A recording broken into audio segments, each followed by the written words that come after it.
Bismillahirrahmanirrahim.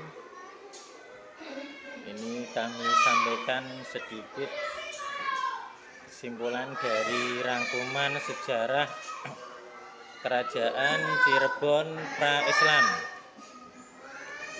Cirebon adalah sebuah kota pelabuhan di pantai utara Jawa Barat, Indonesia, yang memiliki sejarah panjang dalam penyebaran Islam di Nusantara.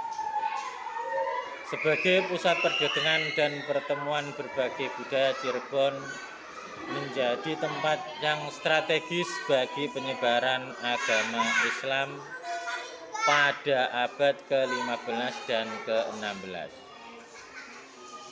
Awal penyebaran Islam di Cirebon dikaitkan dengan Sunan Gunung Jati, salah satu 9 wali Songo yang dianggap sebagai penyebar Islam di Jawa. Sunan Gunung Jati juga dikenal sebagai Syekh Syarif Hidayatullah, adalah seorang ulama dan pemimpin yang berhasil mengajak masyarakat Cirebon untuk meluk Islam melalui pendekatan yang lembut dan inklusif. Ia menggabungkan elemen-elemen budaya lokal dengan ajaran Islam seperti wayang dan gamelan untuk menjadikannya lebih mudah diterima oleh masyarakat setempat. Masa Kerajaan Cirebon pra-Islam. Masa pra-Islam. Sebelum datangnya Islam, Cirebon adalah bagian dari wilayah Kerajaan Tarumanegara yang terletak di sekitar kawasan Jawa Barat saat ini.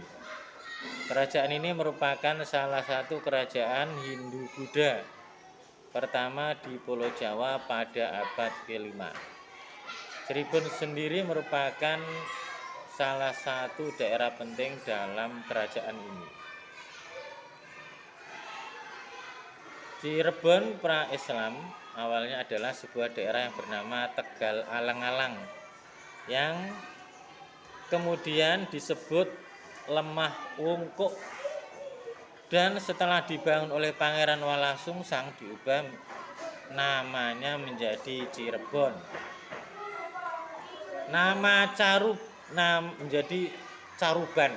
Nama Caruban sendiri terbentuk karena wilayah Cirebon dihuni oleh beragam masyarakat. Sebutan lain Cirebon adalah Caruban Larang.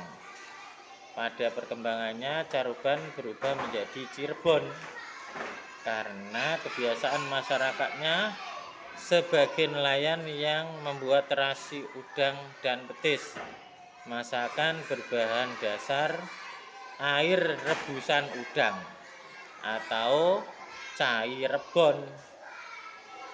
Dua pengaruh budaya Hindu-Buddha. Pada masa pra-Islam, budaya Hindu-Buddha memiliki pengaruh yang kuat di Cirebon. Banyak candi dan artefak bersejarah dari periode ini yang masih dapat ditemukan di sekitar wilayah Cirebon. Hal ini mencerminkan hubungan erat antara Cirebon dan budaya Hindu-Buddha. Juga masuknya agama Islam ke Cirebon terjadi pada abad 15 melalui pengaruh pedagang dan penyebaran agama. Salah satu tokoh penting dalam sejarah Islam di Cirebon adalah Syekh Datuk Kahfi, yang dikenal sebagai salah satu wali Songo. Dia memainkan peran penting dalam penyebaran Islam di wilayah ini. Dengan masuknya Islam, Cirebon mengalami perubahan signifikan dalam berbagai aspek kehidupan. Agama Islam membawa pengaruh besar dalam bidang agama, budaya, dan politik yang kemudian membentuk identitas Cirebon yang dikenal saat ini. Kerajaan Cirebon dan peran Kesultanan dalam penyebaran Islam. Kerajaan Cirebon didirikan oleh Sunan Gunung Jati pada tahun 1445 Masehi dan menjadi salah satu kerajaan Islam pertama di Jawa. Kerajaan ini sendiri terdiri dari berbagai kesultanan yang saling terkait, termasuk Kesultanan Cirebon, Kesultanan Kasepuhan, Kesultanan Kanoman. Kesultanan-kesultanan ini memiliki peran penting dalam penyebaran agama Islam di wilayah Cirebon dan sekitarnya.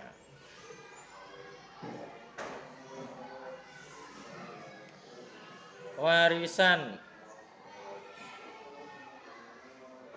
Sebagai pemimpin dan ulama, Sunan Gunung Jati berhasil membawa perubahan signifikan dalam masyarakat Cirebon, mengubahnya menjadi salah satu pusat penyebaran Islam di Jawa. Warisan Sunan Gunung Jati masih dapat dilihat dari berbagai aspek kehidupan masyarakat Cirebon, seperti seni, arsitektur, dan kepercayaan yang mencerminkan perpaduan antara budaya Islam dan tradisi lokal. Warisan budaya dan pengaruh Islam di Cirebon. Seiring berjalannya waktu, Cirebon menjadi pusat perpaduan budaya Islam dan tradisi lokal. Hal ini tercermin dalam berbagai aspek kehidupan masyarakat Cirebon, seperti seni, arsitektur, dan kepercayaan.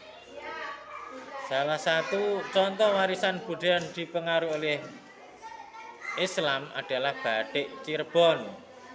Motif batik Cirebon menggabungkan elemen-elemen Islam seperti kaligrafi, geometri, dan dengan simbol-simbol lokal yang mencerminkan kekayaan alam dan kebudayaan Cirebon. Itu sedikit kesimpulan yang saya buat dari sejarah kerajaan Islam atau Cirebon Pak Islam. Semoga ada manfaatnya. Wassalamualaikum warahmatullahi wabarakatuh.